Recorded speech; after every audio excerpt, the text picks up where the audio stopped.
18 août 2016, bienvenue en résumé.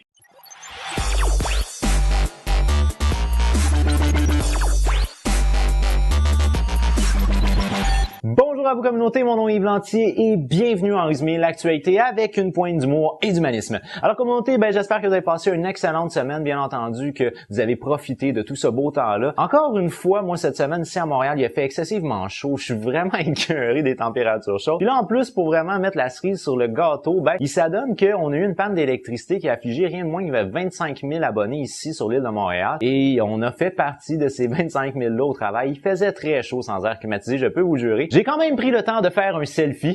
Mon humour est aussi poche que ça, je suis vraiment désolé. Alors on passe à autre chose. Donc la semaine dernière dans l'actualité communauté, je pense que c'est impossible de ne pas parler des Jeux de Rio. Alors encore une fois cette semaine, je vais vous parler de ça. Je vous l'avais mentionné la semaine dernière, il n'y a aucun Jeux olympiques digne de ce nom qui va se passer sans qu'il y ait des scandales avant, pendant et après. Alors là, on est dans la section du pendant et encore une fois, il y a beaucoup de scandales. On va parler entre autres de l'hébergement de différents journalistes qui sont dans des conditions plutôt affreuses parfois. On va parler des chambres d'hôtel ou sinon le positionnement des hôtels qui sont dans les favelas. On peut également parler des différents vols qu'il y a eu sur les journalistes, sur les athlètes. On peut parler aussi de différentes malversions possibles. Donc là, entre autres, il y aurait la possibilité de juges dans le domaine de la boxe qui aurait peut-être pas été parfaitement impartial. Maintenant, moi, le scandale que j'aimerais ça parler, c'est le scandale qui a touché le perchiste. Renaud Lavillenie a eu le droit à, un accueil plutôt froid de la part des fans là-bas à Rio. D'abord, pendant sa dernière compétition, donc il faisait face au favori local pour la finale et il a été sifflé. Donc ça, en soi, c'est un signe que je dirais irrespectueux à l'égard d'un athlète du niveau olympien. Maintenant, ce qu'il faut mentionner, c'est que pendant qu'il était sifflé par les fans, il a fait un signe de pouce vers le bas et par la suite, il a fait, selon moi, ce qui est une gaffe qui n'aurait jamais dû être fait, c'est-à-dire qu'il a qualifié le public de merde.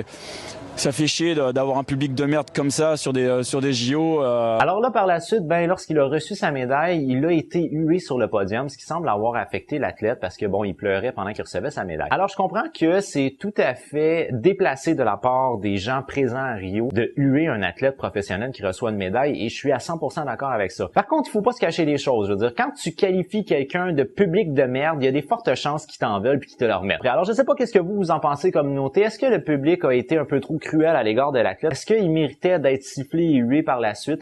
Je sais pas parce que sur un point de vue, on peut dire que c'est un athlète méritant et sur un autre point de vue, on peut dire qu'il a été arrogant. Alors, je sais pas qu'est-ce que vous en pensez communauté, exprimez-vous, faites-moi savoir votre position. Maintenant communauté, au niveau international, quelque chose qui est peut-être un petit peu plus dur qui se passe actuellement aux Philippines, c'est le nouveau président Rodrigo Duterte qui, lors de son élection, avait dit très clairement qu'il donnait carte blanche aux citoyens pour éliminer les dealers de drogue.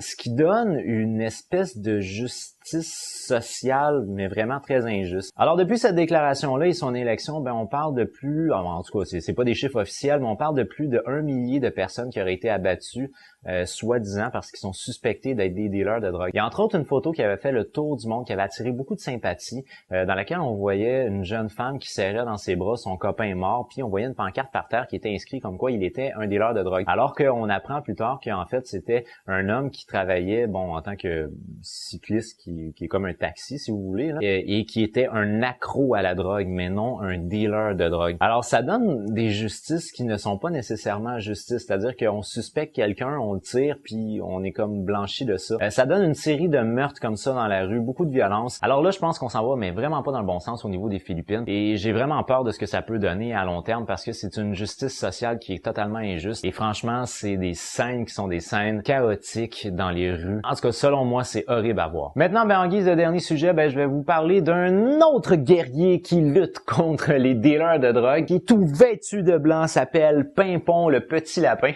Alors Pimpon, c'est un lapin qui vit en ce moment dans la région de Santa Maria au Pérou. Et puis, selon sa propriétaire, Pimpon, pendant un certain laps de temps, s'échappait de la maison et revenait particulièrement joyeux. Alors la propriétaire se posait des questions concernant ça et un moment donné, Pimpon est revenu avec un bout de feuille dans la gueule. Elle pensait que c'était un herbe particulière de la région quand que soudainement ses amis lui ont appris que non, c'est une feuille de marijuana. Alors les autorités ont décidé de suivre Pimpon pour voir où il allait chercher sa marijuana et ils ont découvert des plants qui étaient des plants abandonnés à proximité de la maison de la jeune femme. Pendant un certain laps de temps, Pimpon a décidé de faire une forme de rébellion, c'est-à-dire qu'il a quitté le nid familial sans y y revenir pendant quelques jours, mais finalement, il s'est fait à la raison après quelques temps de sevrage. Pimpon est finalement revenu. Mais ça, c'est ce que j'appelle un vrai guerrier contre la drogue. Sur cette communauté, pour moi, c'est déjà tout. Alors, je vous remercie immensément d'avoir regardé ma vidéo. N'oubliez pas d'y donner un petit j'aime si vous l'avez aimé, bien entendu. Si vous l'avez vraiment aimé, eh bien, partagez-la. Je vise toujours le 300 abonnés d'ici la fin de l'année. Là, ça l'a baissé dans les derniers jours. Alors, on s'accroche communauté, on peut y arriver. Sur cette communauté, moi, je vous dis à jeudi prochain. J'ai déjà hâte de vous voir. As always, with love. Bye bye.